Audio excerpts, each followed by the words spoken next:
Já que faz tempo que a gente não conversa, minha querida, né? Queria até uma avaliação, em princípio geral, depois a gente entra em questões específicas, então pode seguir por onde quiser, sobre toda a tragédia, né? São tantos aspectos, uma extrema-direita espalhando fake news, o governo, que tem feito suas medidas, ao mesmo tempo se sente muito pressionado por toda essa onda de mentiras, Porto Alegre embaixo d'água, né?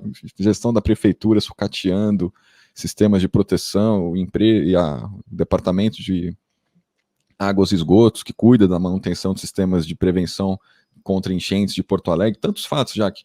Te dou até a palavra para você seguir o caminho que entenda mais importante. Oi, bom dia a todos. Né? Hoje o dia começa cedo, a gente sempre começa o dia cedo, é um prazer estar aqui com vocês.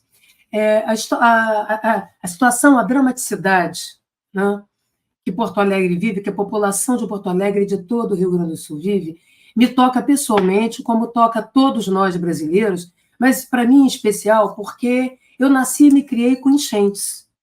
Né? Anualmente, né, ano sim, ano não, entra água na casa da minha família, onde eu nasci, com 1 metro de água, 50 centímetros, né? Isso depende, né? Porque quando abrem as comportas com as chuvas no interior do estado do Rio de Janeiro, né? E a água vem, a água sobe muito rápido, né? E muito pouco se pode salvar, né? Então, essa experiência de como você lida antes da enchente, espera ela chegar, né? Então, com sistemas de alarme de boca a boca, né? Monitoramento se o rio está subindo, está descendo, através da rádio, do que tem, né? O apoio, né? Tentar salvar tudo e não se consegue salvar porque as pessoas precisam salvar o pouco que elas têm, ajudar o vizinho a salvar, os seus bichinhos, tudo, gente, lembrar do documento, né? A roupa quente, porque, gente, as pessoas ficam com frio, elas ficam comendo biscoito que tem dentro de casa, né? Então você vai ter hipotermia, né? E a ansiedade porque ninguém dorme, porque os piratas, né? Roubo né? Digamos assim, roubo das coisas dentro de casa, é tudo isso que a gente assistiu e assiste no depoimento da população do Rio Grande do Sul. No momento de sobrevivência, ninguém quer saber quem tem razão, quem deixa de ter razão, se fez, deixou de fazer, né? Se omitiu. O que importa é a capacidade de pronta resposta. Eu não sou especialista em questões ambientais e climáticas, né? A minha área de pesquisa é violência, crime, segurança pública, justiça, e por isso mesmo pronta resposta. Né? A segurança ela se articula à defesa civil para a produção de pronta resposta no aqui e agora do risco, do perigo real experimentado pela população. Então, com fake news para lá ou fake news para cá, eu acabei escrevendo 2 textos chamando a atenção, um foi publicado ontem, sobre a impostura, né, de apropriação e manipulação do medo, da insegurança real, de não ter o amanhã. Né? A água dentro de casa pode durar 1 semana, gente. Né? E para onde você vai? Você vai como? Faz o quê? Né? A cidade toda submersa, que é o caso da cidade onde eu nasci. Não é só a minha cidade, várias. A água, entendeu? A água chega em qualquer lugar, na casa de classe média, na casa de rico, na casa de pobre. Tá? E quando você volta, você vê pela janela, quando você está no 2º andar, a poltrona que você ainda não terminou de pagar, nadando, né? Sendo levado pela correnteza e tudo. As portas são inchadas, né? As janelas são quebradas pela força. Quando passa um trator, né, para fazer resgate, ou quando passa um bote colado, né, do corpo de bombeiros, quer dizer, é o pescador que tem o bote, é um sujeito que tem um barco, né? É tudo isso que estamos vendo. Né? E, evidentemente, que com a presença massiva do Estado. Não tem essa de achar que a articulação de voluntários é capaz de garantir pronta resposta, pronto atendimento, coordenação, resgate e tudo mais que se pode fazer diante de uma tragédia como essa. Nós temos que lembrar como foi o Katrina, o furacão Katrina, passando em 2005, lá nos Estados Unidos, em Nova Orleans, em que 80% da cidade ficou debaixo d'água. E qual foi o fracasso da pronta resposta do governo, que havia aparelhado a FEMA, a Agência Federal de Emergência. Tá? Isso o governo Bush aparelhou politicamente. Para que esse negócio? Vamos desviar recursos para lá, vou colocar meus coleguinhas para ficar ali de peça decorativa. Tá? Então, por exemplo, no período das enchentes, eu estou trazendo um pouco da minha experiência, como não tem lugar, não tinha abrigo, não tem estrutura para todo mundo, é um ajudando o outro, né? A minha família pegou a mim e meu irmão, por exemplo, quando nós éramos menores, para ir lá na fronteira da cidade, de bote, onde tinha algum pouco, você via terra, ainda tinha um pedaço de estrada, para que meus irmãos mais velhos pudessem de carro nos pegar, para ser menos duas bocas, tá? E menos gente, para ter lugar para dormir. Né? Que você sobe, você vai para os pontos que tem possíveis, na casa de parente, na casa de conhecido. Né? A minha casa tem 2 andares e nós fomos construindo essa casa ao longo de 40 anos, que são 40 ou mais anos de enchente, gente. Todo ano. Vocês terem ideia, a parte de baixo da minha casa, lá quando eu visito a minha mãe, está toda desmontada. Nós fizemos cavaletes de ferro, para quando a água vier, os vizinhos ajudarem a subir os móveis, porque não, aí tivemos que fazer uma escada, né? Uma escada de fora da casa grande, larga, para subir com uma geladeira, para subir com móvel de vizinho, para caber família, cachorro, todo mundo. Né? E isso foi ao longo de anos. Né? Então você perde tudo. Não dá para pintar a parede, tirar as marcas. Eu chego lá e eu vejo as marcas. Né? Não dá para tirar as marcas porque tem a parede, tem que secar, você tem que lixar a parede. Então, tudo que você fez de melhoria, tá? O ano inteiro, você perdeu, você sai cansado de uma enchente, esgotado emocionalmente, endividado, porque você vai ter que abrir um crediário, fora toda a especulação, porque o mercado é amoral. Né? O mercado é amoral. Então, vai vender a carne estragada, o arroz mofado, tá? A água vai virar um bem escasso. Né? As pessoas, vocês sabem o que é não poder ir ao banheiro? Mas não é só para tomar banho, para fazer as necessidades básicas, porque está tudo entupido. Né? Os telefones foram desligados por causa da inundação. Né? Não funciona, está mudo. Até hoje, na minha cidade, por exemplo, parte, né? Os telefones não funcionam, porque a fiação, né? Todo o cabeamento está podre. Tá? A gente que tem que pagar para trocar todo, de tempo em tempo. Tanto é que na casa da minha mãe eu tive que arranjar aquele aparelho de celular de roça, né, chamado celular digital, que é igual, né, para ficar na parte de cima, para presteza de socorro, gente. Né? Então, o tempo todo as pessoas não dormem, elas estão desesperadas, elas ficam acompanhando notícias, elas ouvem o boca a boca para elas poderem se organizar voluntariamente. Né? E é nesse mundo do boca a boca hoje que entra fake news. Né? Os celulares também acabam a bateria, tem áreas inteiras sem luz.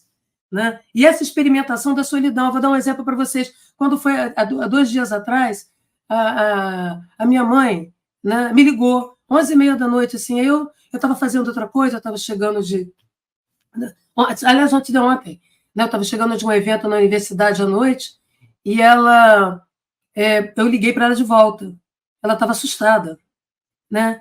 Ela falou, Jajá, né, o meu apelido de infância é Jajá, tá, gente? Podem me chamar assim, Jajá Muniz. Jajá, amanheceu, não tem ninguém na rua, está todo escuro, não tem uma viva alma. Né?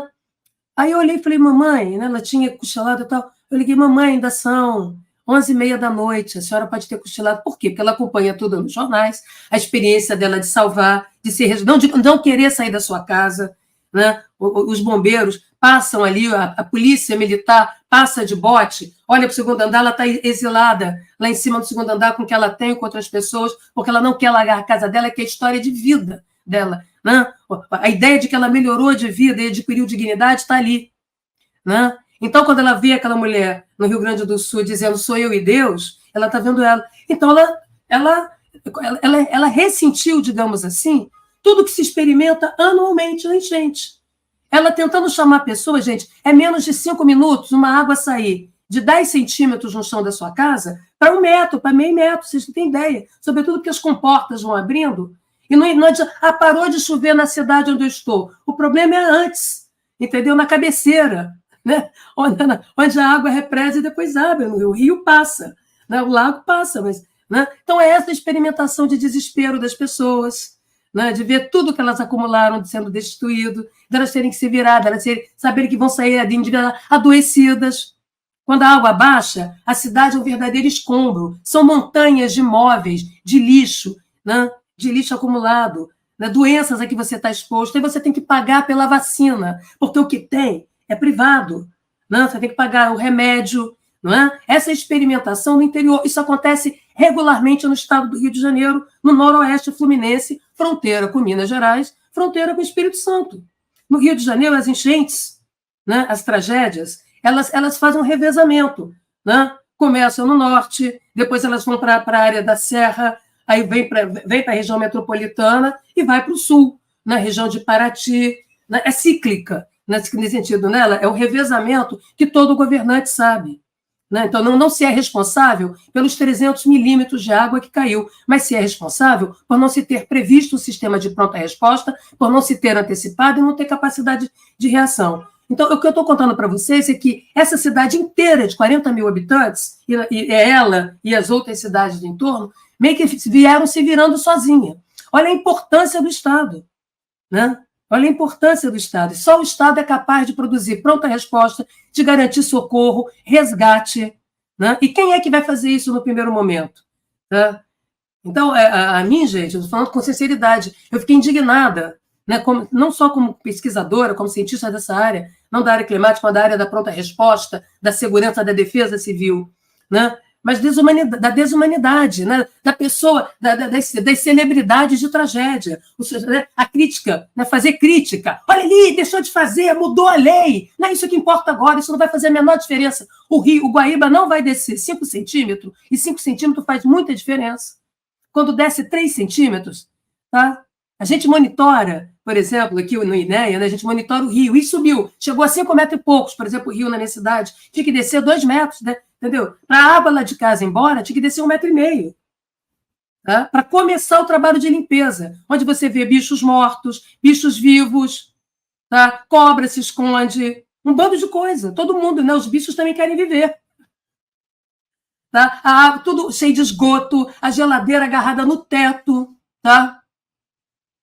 Em cima de outra. Você perdeu a geladeira, você perdeu o fogão, né? Você perdeu os seus móveis, você perdeu a roupa, né? Você põe realmente os seus documentos num saco plástico, vedado. Então, quem experimenta enchente cotidianamente, e a boa parte da população, por exemplo, do Rio de Janeiro e de outros espaços, né, de outros lugares do Brasil, sabe o que é isso.